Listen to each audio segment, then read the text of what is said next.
Татлы түшлер мевсімі. Фукари оғлы авжы. 4-нче кысым. Фукари оғлы авжы жанаварларны насыл этип тутканыны ve оларның не үчүн она хизмет эткенлерини башындан сонуна кадар кызга аңлата.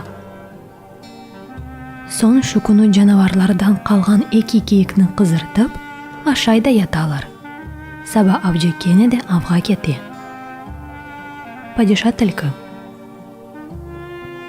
Арслан оғлу Арслан, Аюв оғлу Аюв, Кашкыр оғлу Кашкыр, Картал асылы Картал, эпіңіз жем олыңыз башыма, деп текрар эмирети. Жанаварларының эпісі топлана, ветілкінің чевресini қоралап алалар. Бу вақыт падишаның қызы. Бу жанаварлар не япачак екенлер? Деп evнің пенжересіден бақып отура. Жанаварлар топланған сон, падиша тилки сөзге башлап. Біз ағамызға падиша қызы алып келдік. Эбетте падишаның өз қызыны араштырacağına шүбе yok.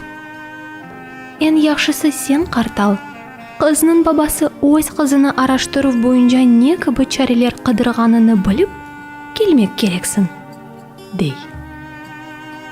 Бірталай вақыт кечіп, Картал өз вазифесini япып келген сон, падиша өз қызының Аюв алып қачқанını аңлаған, бүтін аскер чағында эрлерінің, арабаларының топланмасını эмир еткенini ve падишаның эмри артық ерине кетіріле башлаганını хабар етті. Бу хабери аңлаған падиша тилки бүтін жанаварларны башына топлап, әрбіріне айры-айры вазифелер бере. О Арсланға бақып. Арслан оғлу Арслан, сенден 18-ден 45 яшына қадар 40.000 аскер топланını isteyim. Ярын саба кушылыкта жанты қырыны пекинтежексін, дей. Бу вақыт Арслан курыгыны тиклеп, теменна етіп, эмирнин ижрасы үчүн жолга чыга.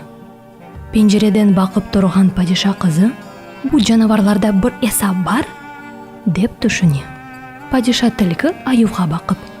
Аюв оғлу Аюв, сені де 18-ден 45 яшына кадар 40.000 аскер топлап, ярына саба өз аскерлеринен кермен кырны пекинтежексин, дей. Аюв да куйругуну теклеп, берилген эмиринин ижрасы үчүн жолга чыга. Падиша тилки Кашкырга бакып.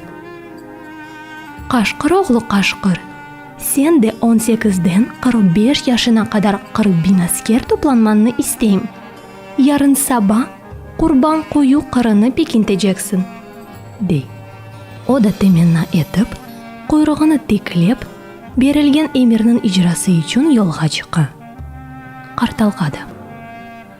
Картал асылы Картал, сен де 40.000 аскер топла, душманга абадан уджум этерсин, эмрини бери. Тап сонунда падиша тилки өзү да куйругуну теклеп кетти.